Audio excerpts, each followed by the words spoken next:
Happy New Year, OG. It's 2022. Do you say Happy New Year or Happy New Year's? Well, it's singular, right? Isn't this a new year? If it was New Year's. I would think so. But everybody does say Happy New Year's. And it's how, stop that, people. If you could stop that and stop driving slow in the left-hand lane down the highway, I would love you forever. You know what else I love?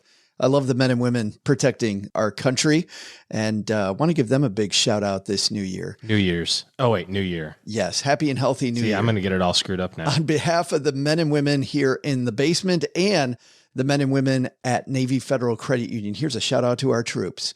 Let's all have a year of stacking Benjamins together. Here's the song that we'd like to do for all the younger set of people, the teenagers and what have you. This one's called Vacation's Over. Vacation's over. It's over. It's over.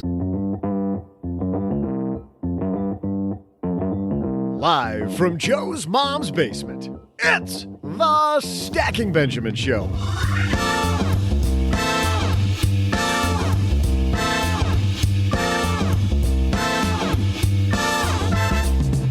I'm Joe's mom's neighbor, Doug, and Happy New Year! Are you behind on changing everything about yourself for 2022? You know, your personality, your looks, and life circumstances? Well, we can't help you with that one annoying thing. You know the one. We can help you plan your financial goals. Here to help us kick off 2022 from I Will Teach You to Be Rich, we welcome our smartest guest so far this year, Ramit Sethi. Plus, where should you move for the best return on your retirement money? In our headline segment, we'll share one publication's list. We'll then throw out the Haven Lifeline to someone looking to find a local financial advisor. And in our TikTok Minute, we'll talk prenup. Information that would have been useful before that trip to Vegas in '97, am I right? And now, two guys who are resolved to help you stack more Benjamins this year. It's Joe and O-G.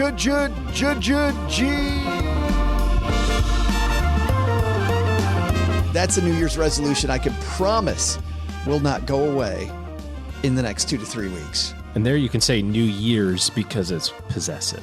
It is, yes. We're going to give all y'all a better New Year. There you go. Even better. All y'all blows my mind. Just, hey everybody, welcome to 2022. Let me be the first to welcome you. I'm Joe Saul-Sehy, Average Joe Money on Twitter, and one of two gentlemen that make this podcast roll into 2022.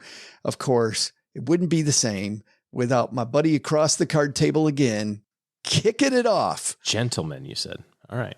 Mr. OG is here. I'll take it. You have a good New Year at the OG household? Our New Year's was awesome. Ours was very incredibly quiet. Incredibly quiet. We generally have at most one family come over. My rule is I don't go anywhere on New Year's Eve. I stay at home. New Year's Eve because it is possessive. Yes, I believe so. It's terribly confusing. But yeah, we have a little, we have a little thing. Sometimes people come over, sometimes they don't, Well, that was our plan. Our plan this year, obviously with COVID raging, tour pushed back because of that. And looking at a quiet couple of months, we thought one family, and then the day before New Year's Eve, got the call. Member of our family tested positive. So they're not coming. Cool. So the rest of you So they did not come. Oh, nobody came. Nope. It was just us. Boo. But enough about New Year's. We're going to kick things off for your New Year because, as Doug so eloquently said, OG, we've got the Ramit Sethi upstairs talking to Mom right now. How about that? If there's anybody who can help get your motor running, I think it's Ramit. He's probably going to be able to do it. I'm pretty confident. He's okay with words. He, I think, has the word thing down. Of course, if you're not familiar with Ramit, we're going to ask him, what's the right stuff to focus on? How do we get our act together and drive into this new year? Let's make 2022 the year that we build our stack. But we got a great headline and our TikTok minute. We are action-packed today. So why don't we go ahead and get this party started? Oh, we will right after we Well, there's nothing that relieves stress more when you have had a long day, you are completely fried, and you're thinking to yourself, maybe I'll just go out to dinner. But then you think about all those calories, all that money out of your wallet, and then you realize that you can eat healthy because you found Factor. Factor is ready in 2 minutes. Factor shops, preps, cooks, and delivers straight to your door, so you have more time for everything you love this spring, and you don't have to worry about eating healthy and going outside your budget because you've got the food sitting there in the fridge that you had pre-planned. What is Factor? Well, Factor has meals built around your goals, whether that's weight loss, overall nutrition, more protein, or GLP-1 support for strength and workout recovery. Check out Factor's Muscle Pro collection. Every meal is crafted with functional ingredients, lean proteins, colorful veggies, whole foods, and healthy fats. Factor bans 175 plus ingredients. No artificial colors or sweeteners, no high fructose corn syrup, no refined seed oils, just nutrient-dense foods. It's fresh, never frozen, over 100 rotating weekly meals, including globally inspired flavors like Mediterranean and Asian. So there's always something new to look forward to. I use Factor. I think you're going to love it too. Head to factormeals.com/SB50off, stackers, and use code SB50off, and you're going to get 50% off and free daily greens per box with new subscriptions only while supplies last until 9/27/2026. Well, running a small business, as you may know, like I do, it is super fun, but it can also be very tough. And when it's time to get a loan, it can feel impossible to find the lender that you actually trust. Big banks say no. The internet, well, that's full of sketchy offers with sky-high rates and fine print you can barely read.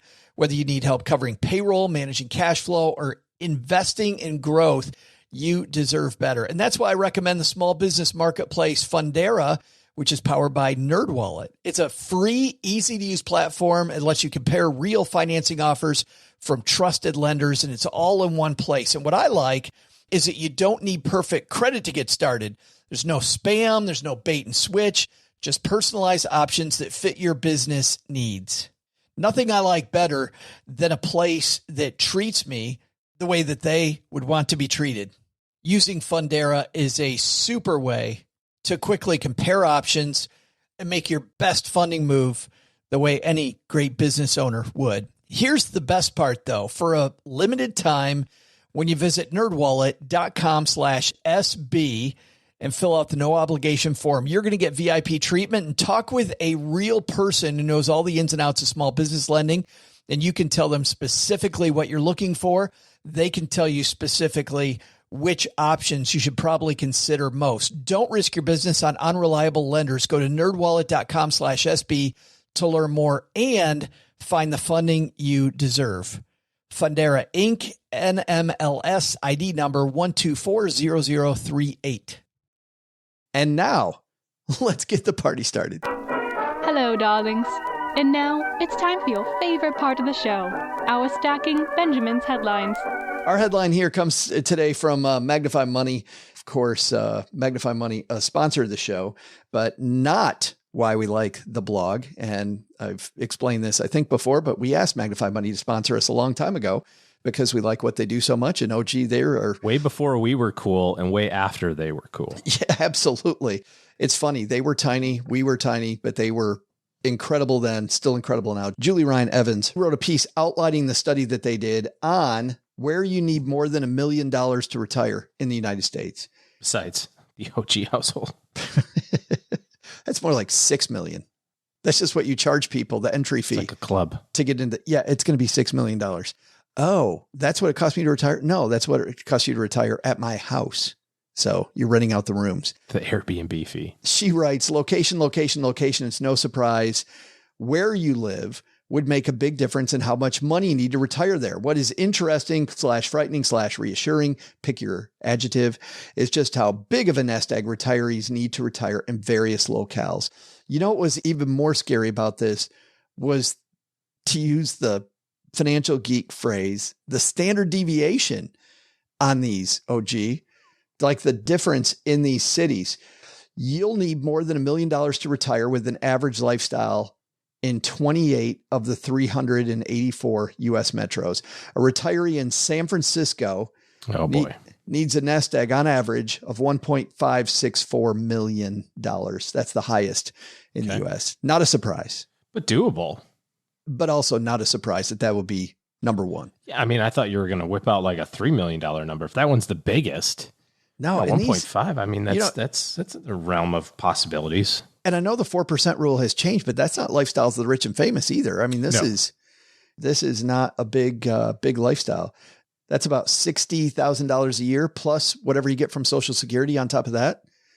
So maybe looking at 80, 85. Yeah. I mean, you're putting food on the table. Yeah. Yeah. I mean, you can make it work on 85,000. 14 of the 28 metros in which retirees need more than $1 million to retire are in which state? California. Yeah. And by the way, did you see it's California? Did you see the number? Is that your Arnold? Arnold. Yeah, of course. California also had the biggest number of exits this year, by the way, the biggest net migration out of the state. Yeah, they were net out. I think I saw Illinois was. New York was number 2. I know that.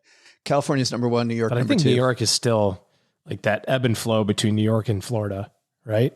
It's like a super highway. You get to a certain age and you're in New York, you're contractually obligated to move to Florida. I think so.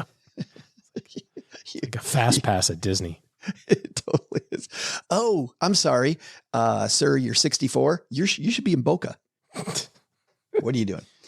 And listen to this. The least expensive metro of the 384 cities they looked at is a city that I drive through often when I'm road tripping between Texarkana and relatives in the Midwest, Jackson, Tennessee. Okay. Jackson, Tennessee, you can make it work on $495,000. Cool town.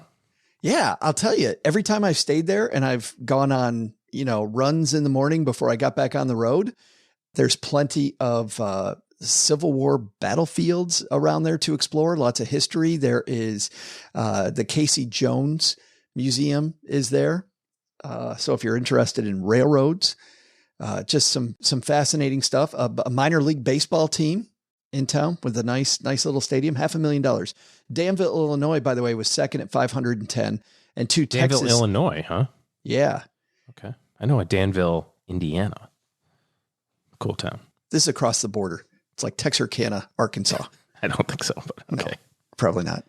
And 2 Texas towns, McAllen and Brownsville, were both at 513. McAllen. It's not McAllen. It's McAllen. It's McAllen. I'd like a McAllen with cheese, please. No? Oh boy. I heard those are delicious. When you look at these numbers though, so I have these 2 competing thoughts. Number 1, you haven't done a phenomenal job of saving. We now have technology that will allow you to hang out with people online. Had we moved to Texas from Michigan instead of 12 years ago, 30 years ago, it would have been, like moving to the moon. We would have had to write letters to people, make long distance phone calls that cost you $1 bajillion to talk to people. Now my daughter is in Japan. My son is in Seattle. We will have family chats on Zoom where it looks like they're in the next room, that they're upstairs talking to mom instead of halfway around the world. That's how I communicate with my kids now. They are literally in the next room and we FaceTime them. Boys, it's dinner time. What? I can't hear you. I'm playing video games. We are very quickly becoming Wall-E, aren't we? Where we can't even be bothered to get up. Like, I could walk over there and tell them that it's dinner time. But instead. Oh, no, we yell. Oh, you do? Dinner. But they get the headphones on with the surround sound. And William got a VR goggles for Christmas this year, which, let me tell you a little something. They are super cool if you're the person wearing them, and you look like a total idiot if you're the person, if you're watching somebody do it.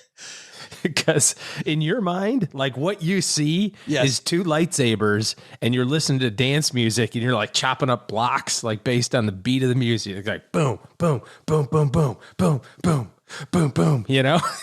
and everybody else just sees you flailing around with this big contraption on your head.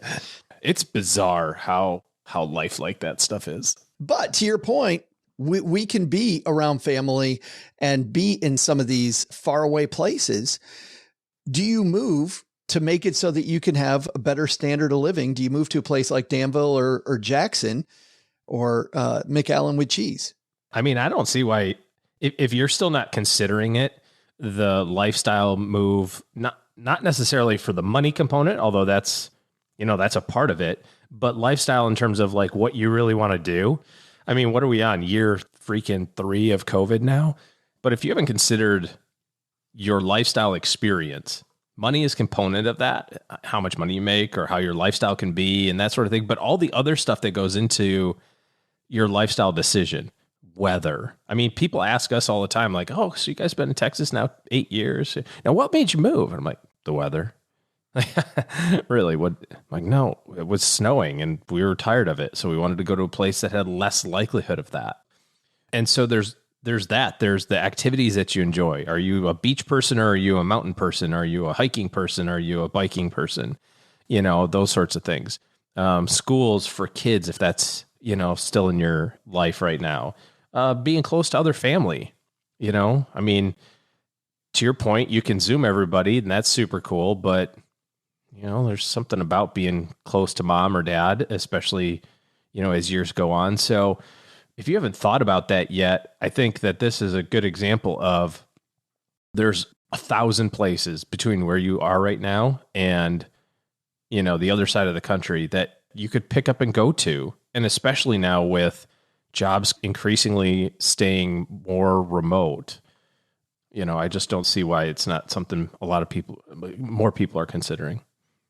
This is something I'm really on the fence about, because when we moved back from Texas to Detroit, the one thing that I didn't realize, because of all this technology, I thought it would be an easy move and I'd be able to still hang out with my Texarkana friends. And I'll tell you that Zoom is fine and text messaging is fine and playing video games together over long distances is fine. But man, there's nothing like being in the same room or being, around the same campfire or whatever it is. And for me, moving back to Texarkana, where our adopted quote family is, it's not where my family is that I grew up with, but the family that we kind of created, our friends here, was such a move. And it was important to move back that I feel like sometimes these location moves, you move to Jackson, Tennessee, and maybe you'll make new friends there, OG, maybe you don't, but I feel like we kind of discount the people that are in our lives and the opportunities that I think it's especially dangerous to move out of a place like, and you talk about in San Francisco now, a lot of these people can work from anywhere, right? And the job's virtual, but there's also something to be said for showing up at the office where the boss is from time to time and going to lunch with your boss, because being in the same place and being in a place where they can see you and they network with you, like I feel like that doesn't translate as well as it could to an online experience. Yeah. I mean, being in the proximity of, they say the proximity of power, right? I mean, if you're trying to move up in your career, you better make sure that you're visible. And visible may be in person, going to lunch with the boss, but it could also be, making sure that you're keeping your superiors aware of what's going on. It's like the phrase, the tree falls in the wood, does anybody hear it? Right? If you do good work for your company and nobody knows you did it, does it count? And the answer is probably not, so regardless of whether or not you're close or if you're not close, from a career standpoint, I think you have to be cognizant of keeping an inventory of the good work that you do so you can use that. Yeah, I think there's more to it than just standard of living is really, it sounds like, where we both come down on this. And one thing I felt lucky to do when we were homeless and living a more nomadic lifestyle was I got to play test it. And you and I have talked about this before. If you like an area, maybe find a way to take a month off work and live there for a little bit longer than a week or 2 weeks and try to get into the community a little bit. Whatever, organizations you plan on joining, go sit in on those things and see, right. Get into the community a little bit. But I definitely learned that living in new places, while I enjoy visiting new places, living in new places for me wasn't the exciting thing I thought it was going to be. I actually hated it. Told you so. Yeah, I totally wanted a home. But that's going to be different for everybody. So Right. play test it. Yeah. Hey, time for our TikTok Minute. This is the segment of the show where OG and I look at a TikTok influencer, which some of the phenomenal work they're doing. And sometimes I use the word phenomenal in air quotes. Sometimes it is phenomenal. This one was sent to us by our friend Josh Overmeyer, who said, hey, this might be a good TikTok minute. So thanks for this, Josh. But OG, did Josh send us something air quotey or something legit? Definitely air quotey. No, not legit. Well, let's see. This actually is an Instagram reel. Same stuff, different platform. Here we go. Married, I want to get a prenup. What? That doesn't even make sense. I make more money than you. That's not the point. The point is that a prenup is an important step toward protecting both of us and our finances later on in life. But don't you love me? This isn't very romantic. Of course, but if we can't talk about money now, how are we going to talk about all of the other tough topics like kids, parents, buying a home later in our life together? I still don't see why we need to do this. It'll help outline how money and assets will be split amongst our kids and your kids from your past marriage, if either of us will be responsible for alimony in the chance we do get divorced. And we live in California, a community property state, so a prenup may help us avoid becoming responsible for each other's debts. This doesn't have to be some crazy one-sided thing. Many prenups indicate assets to be split 50-50 down the middle, but it's important to get it in writing to protect us both. Those are some good points, and I love you, so let's call our lawyer on Monday. You don't hear that often. Those are great points. I love you, so let's call our lawyer. My favorite part in there was like, how are we going to discuss things like children? And what about, it's like, you should probably be discussing that now if you're getting married. Call me crazy, but you should probably have some conversations about what your family planning is going to look like. No stank on that one, though. He sent us a serious one. Yeah. What's up with that, Overmeyer? Yeah. But the prenup discussion, OG, that is hard. That is a difficult discussion to have. Yeah, I don't know. Wasn't a thing back when I got married. There was no such thing. I didn't. It wasn't even something that I considered. I don't know. Did you guys consider it? No, but I think as people increasingly come to the table with more assets, because people are generally getting married at later stages in life, right? That is something you really have to think about, and it doesn't have anything to do with "I love you less." It just has to do with, hey, well, she brought up something in there about like, what happens to your kids and our kids and that sort of thing. That certainly adds some complexity to it. And thinking about it on the other side of the equation, this is also true for estate planning. When you're thinking about, I don't want to say it's easy, but it's easier if you're married and you've got 3 kids and that's all there is to it. If you don't do an estate plan, the state that you live in has an estate plan for you, which is give all your crap to your wife or your husband. And if you guys both die, then it goes to your kids evenly. That's a generic way of doing it and kind of makes sense and resonates with most people. But as you start adding complexity in there, whether it's complexity in terms of a second marriage or a situation with one of your kids, who is in trouble financially or has a spouse that you don't particularly care for, or, like all these other layers of things that can happen as you kind of go on with life. Now the easy plan doesn't work as well. And so you have to create your own. And whether it's a prenup or an estate planning document, the hard part's the conversation. It's not the execution super easy. You get hit by a bus and you got to go to good estate plan.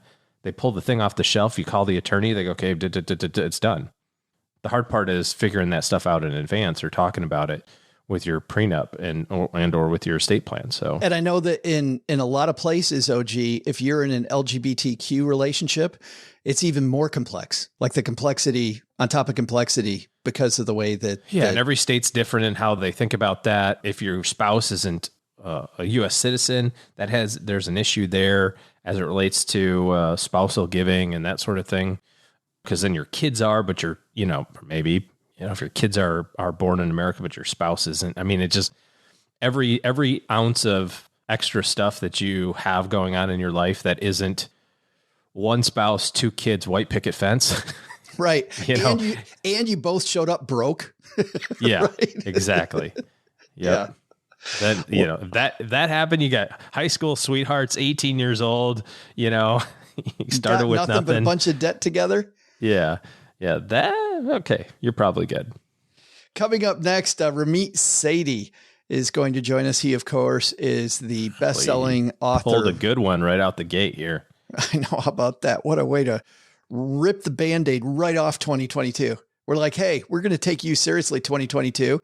Ramit Sethi is the best-selling author behind I Will Teach You to Be Rich, one of the top personal finance books of all time. And also, he has a new podcast out. But he's not here to talk about those things.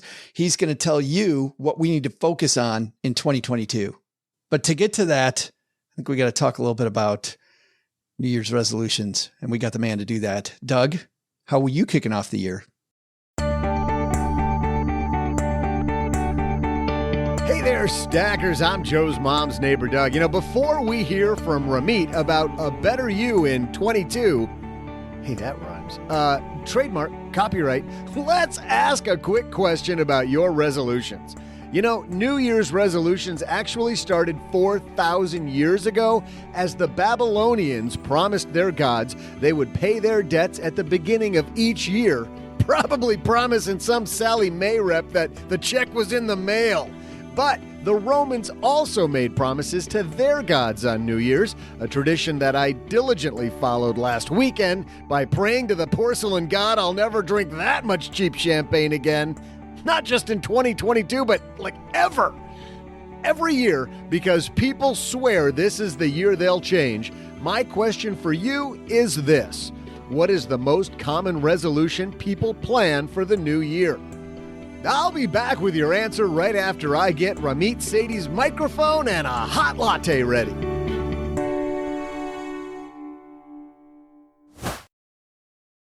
I actually had a pretty good holiday this year, OG. I did not overspend, which is cool. How about you? Nice. I did not overspend. Well, guess what? Navy Federal can help you take control of your finances after the holidays, OG. You can get a low intro APR on their Platinum credit card, and that is not a great idea unless you are consolidating debt or, number two, you pay down your debts in full and you're looking at a better reward program because you can get a low intro APR on that card. It's their lowest rate card, and it's a great tool to consolidate your debt. Navy Federal even has multiple savings and investing options to help you get closer to your financial goals. They offer digital tools and educational resources to help guide your decisions. With Navy Federal, you can automate your savings and investing and put your money to work for you even as you sleep.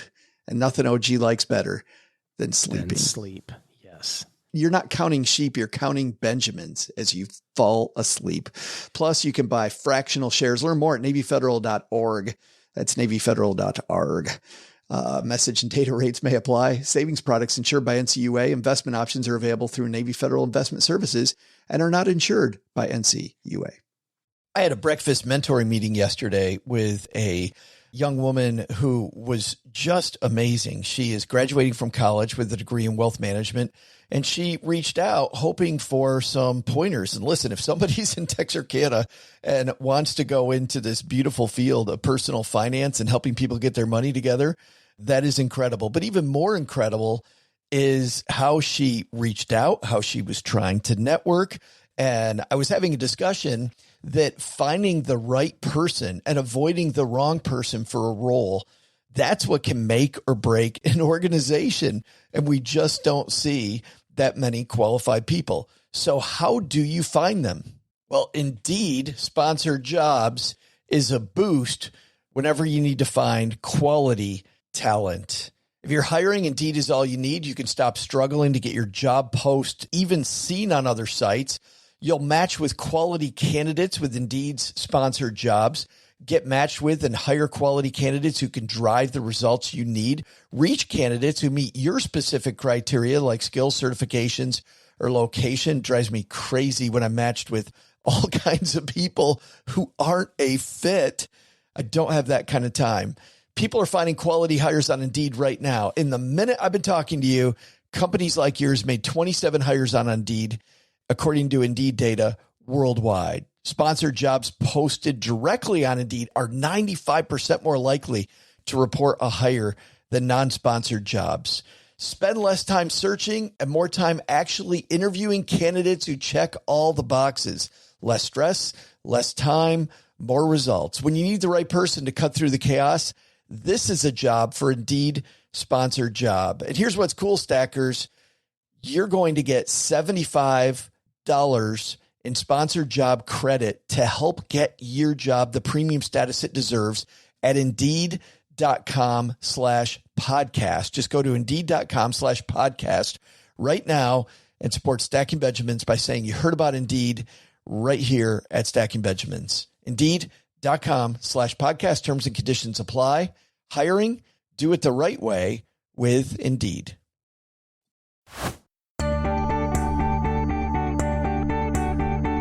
Hey there, Stackers. I'm future six-pack owner and cheap champagne connoisseur, Joe's mom's neighbor, Doug.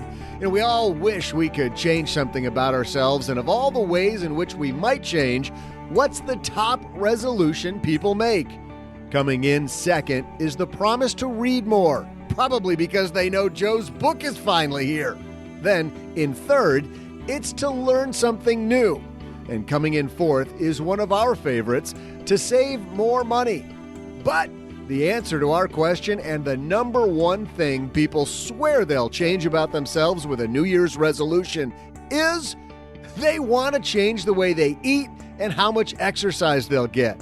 Joe's mom is passive-aggressively congratulating you that your retirement means less to you than your buns of steel, but I'll be more on point. Let's get saving more money in 2022, peeps. Then I'm not just here talking a good game. Let's bring in someone I call the closer to convince you. Ramit Sethi. And here he comes, kicking off the year with us. He looks awfully fresh for a guy that just got done with, I'm sure, a bunch of New Year's parties. Ramit Sethi's here. How are you, man? I'm doing great. Thanks for having me. Happy New Year. Happy New Year to you. And I hope like hell it's a better 2022 than 2020. 2021, the first half kind of felt like a continuation or me to the dumpster fire we had in 2020. Yeah, it can only go up from here. So let's all hope for that. Well, the good news is you're going to help us with that. And I know you're a guy that's very good at helping people reframe the conversation, regroup, reboot. Out of the gate in 2022, what's the biggest number one piece of advice you can give somebody to kick off a better kick-ass year? Well, I just want everybody listening to do this exercise with me right now. Let's just get into it. Here's my question for you. What is your rich life? I want an answer to it. And I already know what 90% of people are going to say to me. This is what they're saying. I want to do what I want, when I want. Okay, that's a good start. Now let me ask a couple more questions to unpeel your real answer. What do you want? Now this is where people go silent. Their eyes just glaze over. Because most of us spend our lives living in our email inbox and worrying about what we're going to eat for dinner on Friday night. And we never ask ourselves these questions. What is my rich life? People will say answers like this. I want to travel. Great. Where do you want to go? Some other country. No. Here's the right answer. This is the kind of answer I want. I want to go to Bali. I want to fly on seat 3A. I want to take my parents, my children, my spouse, whoever. This is where we're going to eat, and this is what we're going to do to make an extraordinarily memorable experience. That's a rich life. And so it's no surprise that so many of us set these generic, boring New Year's resolutions, and then we abandon them by January 15th. Because what is it? I want to be healthy. Yeah, okay, I want to breathe oxygen. That's not really motivating. Give me something else. Give me something specific. And suddenly you will find that you are much more inspired to accomplish it. Is that the science behind this for me? Is that it's the specificity that's going to make your engine go? This is more the art of it. The art of it is setting dreams that are things you actually want. A rich life can be picking up your daughter from school every day at 3 p.m. That could be a rich life for you. A rich life could be buying a $1,500 coat. A rich life could be traveling 2 months a year. Money matters, of course. Money is a small but important part of a rich life. But if you ask people listening right now, what is your rich life? You'll often find that they haven't really thought about it. It's too intimidating. It's too scary. And deep down, they don't believe they can achieve it. So they say words like travel and I want to get healthier. And, I'd like to clean my garage out. All fine. You should probably clean your garage out. I've seen some of these garages. They're absolutely atrocious. Okay. Don't look at mine, dude. Don't look at mine. Yeah, no judging. However, when it comes to money, so much of it is negative. People think about money. They've been warned of all the things that can go wrong. Oh, you better increase your savings rate. Ooh, don't do this. And what I'm here to talk about is what you can do with your money, why money should be a source of joy and adventure and memorability. That is much more inspiring and much more likely to cause a real change in your life. As you're talking, I'm thinking about back when I was a financial planner. It's been a long time, but I'd start every meeting with that because I didn't know how to help them if I didn't know where they were going. And the frustrating thing I would have was trying to get that same stuff out of them. And I'm wondering why that is. Why do we not commit because we don't want to put ourselves on the hook? Because, man, it was a wild day when somebody came in and the goals were actually specific, Ramit. So what was the one that you remember when somebody said what they want to do? I remember a client of mine named Greg who told me, he goes, listen, I know everybody wants to travel. I'm a guy that spent my whole career traveling. I want my garden. And here's what I want with my garden. And he told me exactly what he wanted. He said, I've been reading nonfiction my whole career to get my career together. I want to read 6 nonfiction books per year. And he had this whole thing, but he also committed, because he was in a relationship, and you and I'll talk about relationships later, he committed that he would take 2 vacations a year during his retirement, wherever his spouse wanted to go, because he knew that she hadn't traveled like he had. Yeah. And when he had that, I never saw that. I never saw that ever. He's a superstar. He's clearly thought about it. And I speak to a lot of people who worry about money and they are obsessed with these $3 questions. Should I buy the latte? Should I get the appetizer? I'm like, I look at their numbers. I go, do you want to end up at 65 with $8 million in the bank, obsessing over the price of iceberg lettuce? What kind of life is that? I think it's a tragedy to live a smaller life than you have to. Now, for everybody listening, especially the FIRE community, who's going to say, Ramit, you just spend too much money. Life isn't about spending. Please listen. Rich does not have to mean spending more. It does not have to only mean luxury. Rich can mean many things. Your money lens can determine what you value. So most people in America, their only money lens is cost. How much does it cost? It's like being in a symphony and only having one instrument. It's not really a great symphony. I want everybody to have multiple money lenses. Another money lens could be security. So where you live is safe, or where you're going to dinner, there's somebody to watch your car. It can be results. Yeah, sure, you can work out using YouTube videos, or you can hire a personal trainer if you want better results. It can be pure delight. I'm going to a restaurant, maybe it costs twice as much as the neighborhood restaurant, but it's truly delightful. They put a little smoke on the thing when it comes out and the fajitas are sizzling. That's cool. There's so many money lenses. And if you only restrict yourself to one, which is typically cost, it's no wonder that people don't inspire themselves with money, because their entire worldview is, how little can I pay? How much can I save? And listen, I love saving. I want you to invest aggressively. I talk about this. But I want to know, what's the purpose of it? What are you doing with your money? It's so frustrating being in some of these online forums, and you've been in these before too. I saw a guy in one forum saying, my kid's Gatorade, it's just too expensive, so I'm going to learn how to make my own. And don't get me wrong, no stank on that, Ramit. If your passion in life is making Gatorade, well, then go for it, man. But I didn't get that picture. I got the picture that somebody's making this $3 decision that you're talking about. Yeah, and also nobody can compete with the taste of lemon lime Gatorade. Come on. It's too good. Come on. That's the best Gatorade there is. Okay, yes, I have to tell you a couple of examples that I find very illuminating on our cultural perspective on money. I recently asked people, what would you do if you made $10 million? And do you know what over half of people responded with? They go, I would invest it. I would buy multifamily real estate. I go, you made $10 million. Hey, if you don't like the example, make it 20. This is what they do. They always go, is it post-tax, pre-tax? What's my tax rate? Yeah, I go, it's a hypothetical, man. Come on, you can't even dream. Okay, so I put that aside. Yeah. I go, whatever the number is, it's a big number. You just got a lot of money. What are you going to do with it? And their first response is, I'm going to save it. I'm going to invest it. I go, man, yes, put a little bit aside, but you just made life-changing money in this scenario. My real question is not what kind of multifamily real estate you're going to buy. My question is, what are you going to do with your money? And if you can't answer that in a hypothetical scenario, then I guarantee you have no answer to what you're going to do with your own portfolio. Those people, this is what they're going to do. They're going to save. They're going to have an enviable savings rate, 30%, 40%. They're going to recalculate their Monte Carlo simulation 35 times a month. They're going to post about it on Fat Fire and other fire forums. And they're going to judge everybody who has less than a 32% savings rate because, oh my God, financial literacy is out of control in America. And then they're going to move to Florida, get some leathery skin, and die. That's the life. That's it. And I say, where did you eat? Who did you take with you? What did you go skydiving once? Or did you buy a nice shirt? Something. Did you donate generously? Create a rule for yourself. I'm only tipping 30% or higher. What are you going to do with your money? And the answers are very lackluster.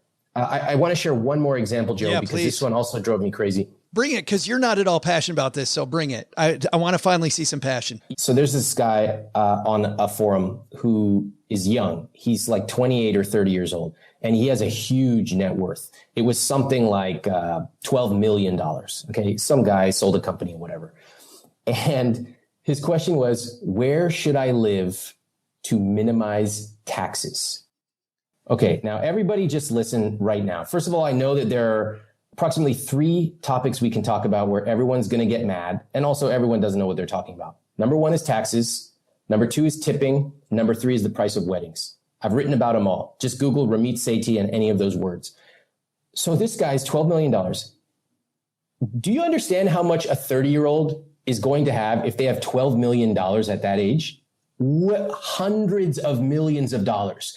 You physically cannot spend that kind of money. It's impossible. Okay. And he's optimizing for where he can minimize his taxes. Now, if the guy wants to live in Florida or Dallas, Texas, God bless. I love it. If that's your rich life, do it. I love it. But I know it's not. I know that this person who could live in any city in the world, that's not his rich life, because the first question he's asking is, how do I minimize my taxes? Now let's zoom out. I don't want to judge just this person for taxes, although I am. I want to talk about, why do we think this way? And the answer is, we only have one note that we all play. And that is, how little can I pay? How little can I pay for shoes? How little can I pay for taxes? And the same thing is, how much is my savings rate, which is just an equivalent of how little can I pay for other things. Now, save, yes, invest aggressively, but that's just a tiny part of a rich life. And at a certain point, you got it dialed in. You got your formula. You use chapter 5 of my book. It's all automated. You don't even need to look at it. I spend less than an hour a month on my finances. A rich life is turning the chapter, turning the page and saying, what am I going to do with this? What kind of experiences am I going to create? That's so much more interesting than your 18 or 20% savings rate. You and I have had past conversations, Ramit, where we've discussed how we try to surround ourselves with the right people, and how we have the right coaches and the right messaging coming in during the day. And I know from your appearance on other shows and other places, just how fanatical you are about making sure you set yourself up for that win. But if I'm trying to surround myself with those right people, those right messages in 2022, and I don't know where to start besides Stacking Benjamins and Ramit Sethi, and I'm going to talk about your podcast in a minute. So let's say that you and I are off limits. How do you get that messaging? What's the framework you use? The first step is to acknowledge that there's a problem. I spoke to a couple of days ago on my podcast, and they were having relationship challenges, and they just insulted each other a lot, lots of subtle verbal digs, and they thought it was normal. They thought it was funny. And I asked them, what would your friends say if I asked them about you? And they said, they would say we're funny. Now, listening to them, I was like, that's not funny. It's not funny to verbally eviscerate your wife or your husband. And so later in the episode, I asked them, do you have any couples that you admire? And they stopped short, just silent, speechless. And they both acknowledged no. And so that was a moment where they finally acknowledged, oh my gosh, we don't have any couples or any people around us that we truly admire. Step one of acknowledging there might be a problem is really important, because if you don't acknowledge you have a problem, then there's no why. There's no inspiration or drive to find other people. Let me put it this way. For everybody listening, take a quick mental inventory of the sites and the people you follow on social media and email. Do they inspire you? I don't mean do they tell you how important it is to save money. You already know that. You're probably already really good at that. Do they inspire you with their rich life? And if the answer is no, then now it's time to start getting out a piece of paper and saying, okay, who do I follow? And if I had to describe them in one word, what would it be? Be scientific about it. It's not, just say, oh, these people are overly focused on X, or I kind of get it. I've moved past this. Now on another column, step 2 is, what kind of people do I want to surround myself? Notice I'm not even at the point of recommending specific people to follow. That's way later. What do I want to follow? Well, and these, by the way, Ramit, not to cut you off, but I'm also thinking these are phenomenal values-based conversations for couples to have, right? I mean, if you're planning with anybody this year, holy crap, is this a phenomenal dinner with wine conversation? If it's Cheryl and I, this is powerful stuff. Totally. It's so much richer when you can bring in your loved ones to this conversation. And it's such a beautiful thing to be able to say, you know what? I realize that I think I need to make a change. And my dream would be that you come along with me and we do this as partners, but I really need your help. Oh my God. Has your spouse or your partner ever heard you say that? Wow. That's so incredibly connective. So you start making a list of what you do want to surround yourself with. And I think this is where people feel ashamed. For me, I want to surround myself with beautiful things. I like beauty and I like simplicity. So I'm looking at, like a Japanese monastery. I want beautiful design, handmade pottery. Now, for a lot of people, that feels shameful to say. It feels kind of frivolous. I don't care. That's what I want. For you, it might be, I want to improve my fitness, or I want to become more adventurous and spontaneous. Awesome. Now you've written these values down. And finally, step 3 is you can go out and seek some of those people out. That's how I would do it. That's awesome. And there's a reason, by the way, I meet with you here in Mom's Basement is because I dig shag carpeting. Like that is it. I got this thing and we're making it happen 3 days a week. Speaking of that, if there is one thing people should think about to begin their year, Ramit finally has a podcast. What the hell took you so long to get in this space, man? Well, all of my friends, including you, told me, dude, you got to have a podcast. And I'm just a little slow. All my friends were like, hey, podcasts have been out for a long time. and you're joining us in the basement at least once a year, the truth is I didn't have the winning idea. I knew what I didn't want to do. And I started to talk to couples, in part because my wife and I had such a challenging time bringing our finances together. Really hard, and that surprised me because I'm Mr. I Will Teach You to Be Rich. I thought, oh, this should be easy. No, first we had challenging conversations, signing a prenup. And then when we got married and we started to organize our day-to-day finances month to month, that was challenging in a different way. And I found that we were differing in values. I found that we use different terms to describe money. I found that the amounts were vastly different that we were discussing. And although it was the hardest thing we've done in our relationship to this point, I was like, if we are having these problems, then a lot of other couples are. I want to talk more about that point, but as a way of introducing this, I want to listen to just the first minute of the trailer for the I Will Teach You to Be Rich podcast. Let's listen in. Do you think you're cheap? I don't think I'm as bad as Greg. That's the second time I noticed you deflected to Greg. Would your family say that you are cheap? Yes. What about friends? Yes. By the way, Their net worth is about $2 million. And that's how it begins.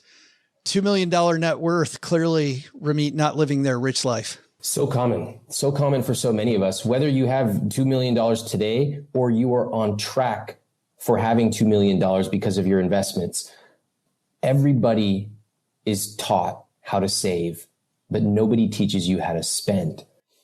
And it becomes incredibly complicated when you have a partner. So you yourself are probably not especially sophisticated at money and money psychology. And then you have to bring in a partner who has totally different views, often brought by their parents. So you're fighting demons in your relationship. And I'll tell you this. I had never heard a couple from behind closed doors sharing real numbers about their spending and sharing their actual fights and challenges. That's what you get on the I Will Teach You to Be Rich Well, and podcast. I was going to ask you just a little bit about that production because, having done this for a few days, I know that getting those raw conversations is difficult, right? Yeah. I mean, how hard is it to find people and to make them feel comfortable to share this stuff? Getting people to share openly was the hardest part of the podcast. And we had to learn how to do it. At first, people did not want to share. And here's what I discovered. First of all, almost every couple has differing opinions on money. So you don't have to feel alone. If anything, it's so affirming to hear other couples, and whether they are the same culture, whether they are LGBTQ, there's so many different couples, and you realize, oh my gosh, we're not alone. That's one. Two is people will be surprisingly open if they believe you're trying to help. And when they get on the podcast, I'm not sitting here telling them, oh my God, you need to cut back on how much coffee you buy. That's not the podcast. The podcast is spending a lot of time finding the clues of why they behave that way with money. Yeah, you're not doing the Susie Orman or Dr. Phil. How's that working for you? It definitely comes across as a real collaboration. You have these intense conversations every episode. It's called, shockingly, I Will Teach You to Be Rich with Ramit Sethi. Yeah. And before we say goodbye to everybody, if you've got one last word to make 2022 great, what would that be? Joy. Experience joy, engineer joy, feel joy. Make this year your rich life. Mm-hmm. Ramit Sethi. Happy 2022, brother. I will link to I Will Teach You to Be Rich. We'll also link to Ramit's website on our show notes page and in the 201, our newsletter. Thanks a ton for kicking it off here in the basement. I really appreciate it. Always a blast. Thanks for having me. Hey, this is John in Seattle. And when I'm not telling terrible dad jokes to anyone who will listen, I'm stacking Benjamins. And that's how you kick off 2022 right there. Do we have to come show up for the rest of the year, or can we just play this one on repeat? I think we just dropped the mic. We're done. Thank you. That's our 2022 contribution. We'll listen to this every other day for the next 365 days, and you'll be good. Put that on repeat, and you're great. You've got a favorite thing of Ramit's of all time that you like something you live by. Oh, live by is tough, but one of my favorite things, I heard this on a podcast. I think it was a Tim Ferriss show that he did some years ago. It was actually about going out to dinner. And you go out to dinner and they give you the rest of the menu, and it's got 700 things on it. And then the server's like, let me tell you about the 3 special things today. One of the things he talked about was being tired of making decisions that late in the day. And you can't make good business decisions, and why bother with trying to make good decisions at all. So he just orders everything. So Liz and I have changed that a little bit and said, okay, what we're going to do now is anytime there's a special, anytime the server says, here's our 2 things that the chef's got today, she gets one and I get the other. That way we can have whatever the hot thing is, we can share it. That the chef's excited about. Yeah. And that's what's like what they wanted to do today. And we're not looking at there's 500 different things on the menu. I don't know. I like it all. How often does that work?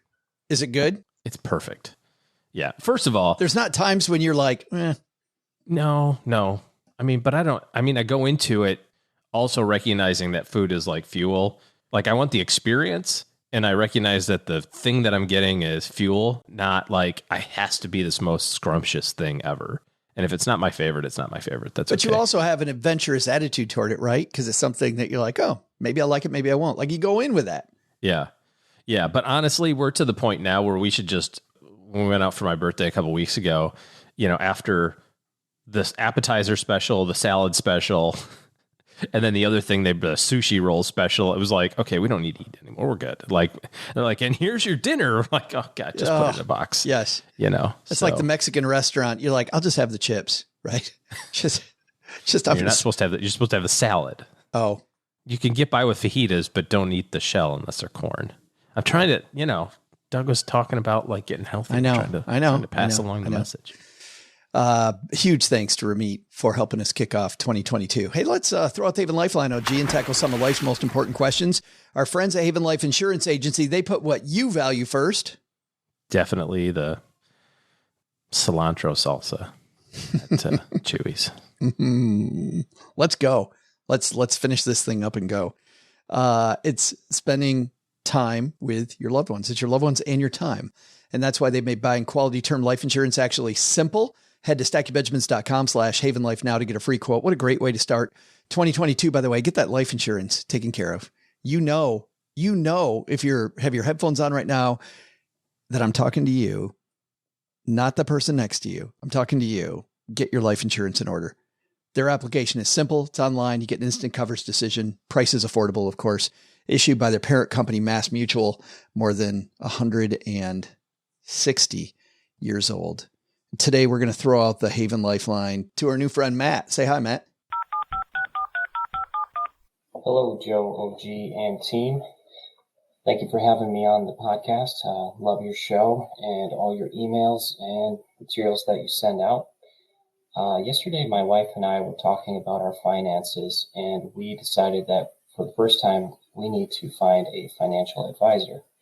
We are in our mid-30s, have 3 young children, have no debt other than our mortgage, have a healthy cash flow from traditional W-2 jobs, a growing savings account with, a fair amount of bones, automated 529s in place for our kids, a start on retirement plans, a handful of individual stocks. But what do we do next? How do we create our lifelong financial plan? What do we do when we receive excess income? How do we define, make progress toward, and achieve our financial goals? These questions are on our minds, but my real question for you is, how do you recommend we find an appropriate financial advisor? Ideally, we'd like someone we can meet with in person, but I realize that limits our options. Thank you in advance and happy holidays to you, your loved ones, your families and friends, and Doug. Thanks, Matt in New York. And Doug. And Doug. And even Doug. Thanks for that question, Matt. Man, there's a few things going on there, but because I think those are different things. I want to tackle his explicit question second, OG, because the one that really interests me is when you have this excess income and you have this money that comes in, how do you allocate it to make sure it goes into the right investments in the right place? Because before we get to financial planner, I think we should talk about financial plan. Yeah, I mean, so the way that I would think about this is the priority of things that are most important to you. You mentioned a couple of things. You mentioned 529s for kids. You mentioned debt on a house. You mentioned retirement or financial independence. So cash in the bank. So you have to rank those things that are the most important to you to work on, because quite often you can't do all of the things all at the same time.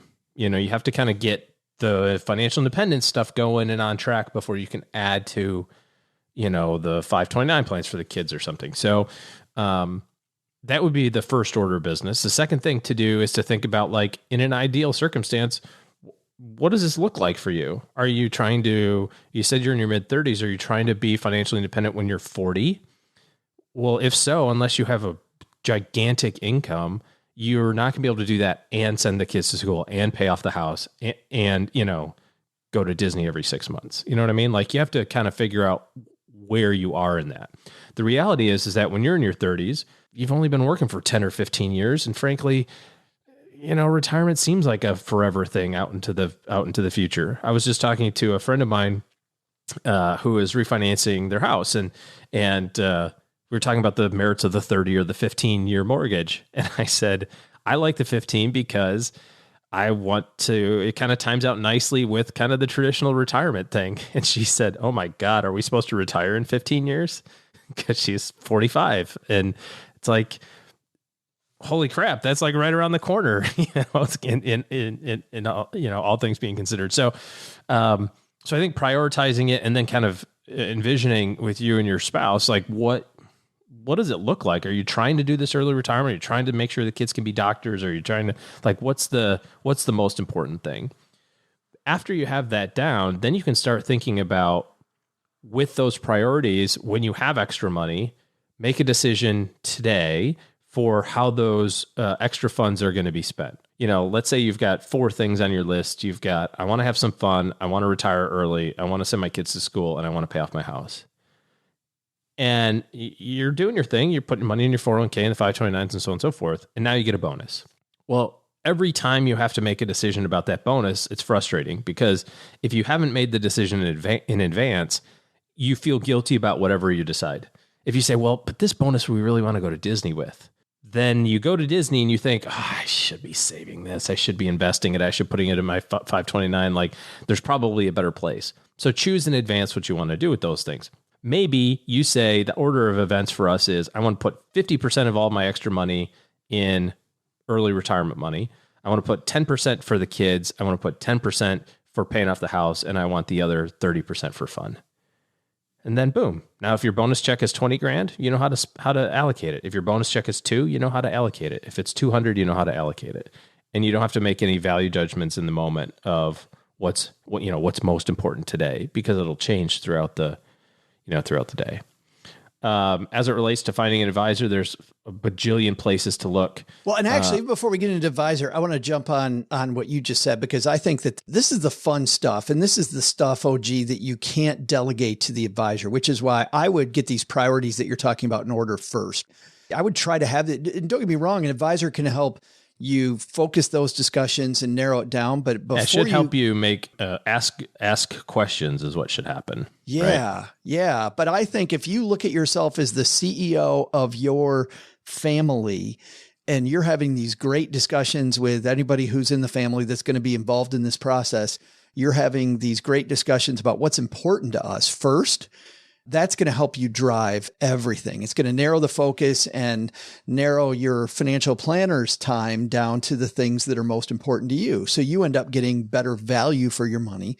And I think a better relationship with the advisor, because you're in charge. I feel like failed financial planner relationships. So as you're going into this, failed financial planning relationships are when you don't delegate, you abdicate, meaning you're not delegating some of the responsibility for whatever pieces of the plan to them because they have systems and processes to do it. They can do it faster.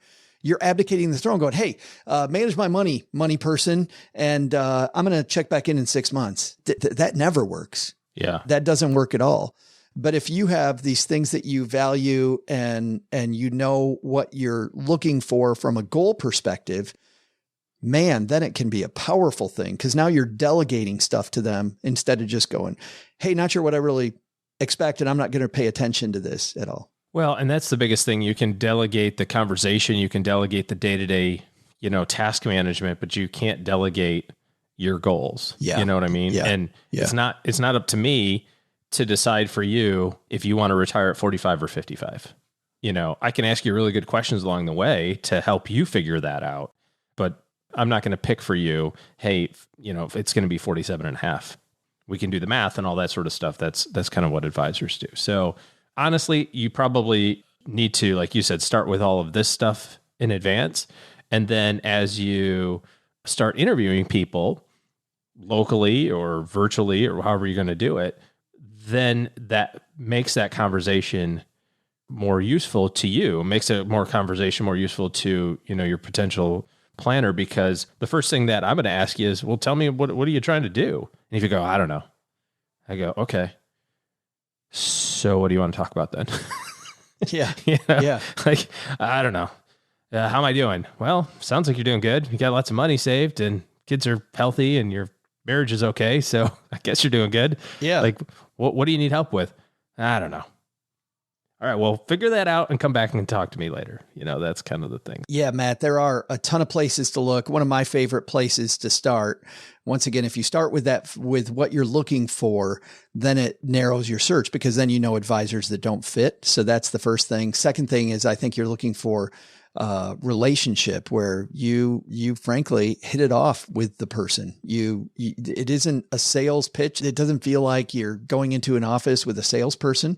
It feels like you're going in with somebody who's a member of your team. I look at a good financial planner, a good financial advisor, like it's your agent, like you're a rock star, and this person is helping you create this great stuff that you want to do, somebody that's got your back. And if you hit it off with somebody that way, I think that is very important. We hear about fees a lot in the industry. I think that you ask those questions, frankly, after the fit, not before. I think you look and see if it's a fit, and then you see how the person gets paid. I feel like way too many publications focus on, well, ask them how they get paid first. Who cares how they get paid if you have no idea what they do for you? And the ways to find those people, I mean, to your point, OG, there's you can look for CFPs. There's a list of CFPs on the CFP board. CFP.net is a great place. If you're just getting started, XY Planning Network is a great kind of fee-based organization that has a ton of advisors now on their platform. Probably, I don't know, I think it's close to 3,000 now, something like that, or 1,500 maybe. But what's nice about that is that you can drill down to area or specialty. If you happen to have a unique circumstance, in your family or something, you can look for that. Or if you really want them. I mean, Matt says he wants somebody local. So you can drill down that way too. Absolutely. Ask people who are successful, who they use. Think of the people that you're trying to surround yourself with who are on the same path that you are, but just a little bit further ahead. Ask them, what are they doing to kind of help things? And you'll probably get some good recommendations there as well. Thanks for the question, Matt. If you've got a question for us, head to stackingbenjamins.com/voicemail. And for being brave and leaving that voicemail, we will send Matt, and we're going to send you a code with a Stacking Benjamins Haven Life Greatest Money Show on Earth circus t-shirt. We got lots of shirts at stackingbenjamins.com/shirts, but that's my favorite. I don't know. The new book tour t-shirt's pretty fun, but you got to come to the book tour to get that one. You can't get that one online. Our heavy metal t-shirt with all the dates on the back is pretty hilarious. Speaking of good stuff, if you are somebody who wants to dive into any of these topics or topics we talk about on the show more, we have a fantastic newsletter called the 201. We call it the 201 for a reason. We take all of these topics, and Brooke Miller, who also is somebody who's been a CFP and knows these topics deeply like OG and I do, dives even deeper into all of these. So it's not so much a guide to the show as even if you miss an episode, you can sit down and dive into these same topics in even more detail than we can do on the show. Plus, we give you other episodes, other resources on all the things we talk about. stackingbenjamins.com/201. It's the number 201 that gets you there to sign up. Thanks to everybody who's left us reviews of the show. There are so many people that we need to thank, but just thanks to all of you for hanging out with us. Your time is valuable, and we don't take that for granted that you spend time with us. If there's somebody else who should be hanging out with us, pass this along to them. Let's help each other get financial literacy. Bring your sister, your brother with you. Makes it a good time.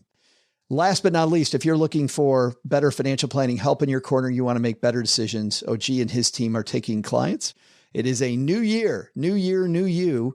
Head to stackingbenjamins.com/OG, and that's the link to his team's calendar and how they can help you think bigger about your goals in 2022. All right, that's going to do it for today. Doug, man, you got it from here, my friend. What should we have learned today? Sure thing, Joe. I'll tell everybody what they should have learned. First, take some advice from Ramit. This can be your year. Just make sure it is. And you know how to do that? Take action starting right now. Second, where you live makes a huge difference in how much you'll need to retire. But it can also make a difference in your happiness, connection, and opportunities. While we love Jackson, Tennessee, don't forget your own happiness in the money and retirement equation. But the big lesson? The number in your retirement account deserves as much attention as the number on the scale. It's fine to weigh 800 on the scale, as long as it's the credit monitoring scale. Hey, Stackers, from our family to yours, thank you so much for listening and for starting the year off right with us. Happy New Year to our whole Stacking Benjamins family. Thanks so much to Ramit Sethi for being here with us today. You can learn more about him at iwillteachyoutoberich.com. This show is the property of SB Podcasts, LLC, and is created by Joe Salsihai. Our producer is Karen Rapine. The show is written by the brilliant Paulette Perhatch with help from Joe and Doc G from the Earn and Invest podcast. Know how brilliant Paulette is? She wrote the words I'm reading right now. While she's not putting awesome words in my mouth, she helps writers power their work and businesses power their words. See how she can help you at thatwriterpaulette.com. After you listen to our show, check out our show notes page and the 201 Deep Dives written by our website manager and blog editor, Brooke Miller. You'll find all things money at the 201, our newsletter, at stackingbenjamins.com/201. Once we get all of this goodness bottled up, it goes over to our engineer, the amazing Steve Stewart, who helps the rest of our team sound nearly as good as I do right now. Want to talk about the show later? Mom's friend Gertrude is our social media coordinator and room mother in our Facebook group, The Basement. So say hello when you see us posting online. Here's a weird fact. She and Tina Eichenberg are never in the same room at the same time. To join all the basement fun with other stackers, type stackingbenjamins.com/basement. I'm Joe's mom's neighbor, Doug, reminding you, don't put off tomorrow anything. You can put off until the day after tomorrow. That's way better than tomorrow, the day after tomorrow.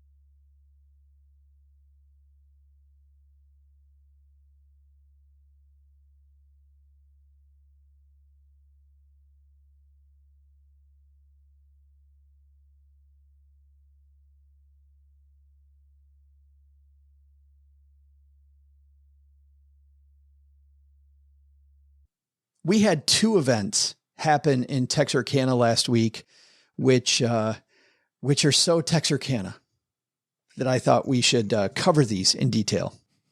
OG. By the way, people around here know the best redneck jokes. They know the best ones. And we did have a couple instances, but before we get to those, well, instance number one happened at our book launch party. But the book launch party, thanks for coming, by the way. That was super fun. Thanks to our friend Jason Fawbush for being our MC that night and for lots of friends coming out. We had some stackers even come to Texarkana. Our friend Chris, who we got to meet for the first time, drove up from Shreveport. That was nice. Ian came in from Northwest Arkansas and hung out with us. Stephanie, who also volunteered to help us sell books so I could spend time mingling and signing. She sold books and shirts and hung out there. She was there. So it was fantastic. A nice, fun night, OG. And you was made had it by all. I agree. You made it brighter by being there. And thanks to Dave at Hopkins Ice House, which is a fine place for an event like that. He made a special drink for us that looked like a black and tan, didn't it? Yeah, not my favorite. So I didn't really pay too much attention to it, but yes. But it was really cool. He had a special drink called the Stack, which was really neat that he not only let us have our event there, but also took part, hung out with us, and so happy that he also had the special drink. Did you see the cake? I did. Actually, I didn't see it until Autumn told me about it, but I happened to get a good picture of it right before it got.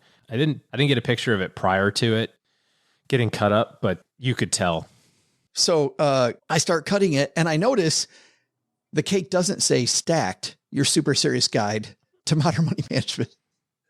It says staked. Staked. S-T-A-K-E-D.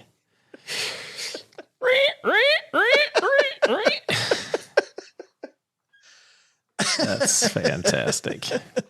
Staked. Yeah. Spelling is not critical in this part of the country. In the cake designer world. Second. Sound it out, people. Sound it out. And by the way, everybody there said, because like I said, we all know the best jokes about this area and we love living here. So it's this self-deprecation that I love. But everybody's like, yep, that's Texarkana right there. Oh, you want to spell stacked? S-T-A-K-E-D. Stacked it up.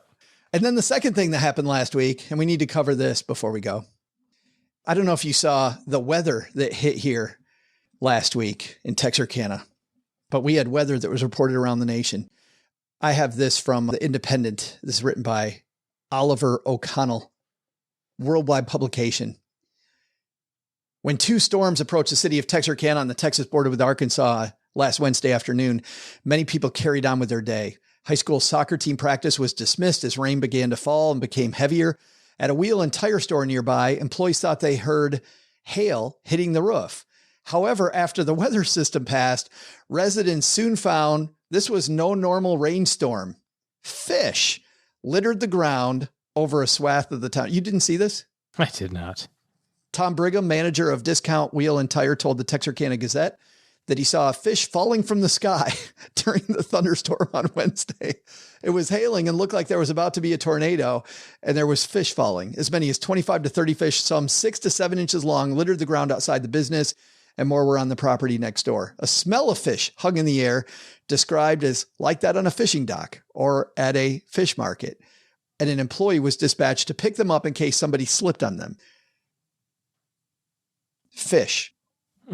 Fish falling from the sky in Texarkana.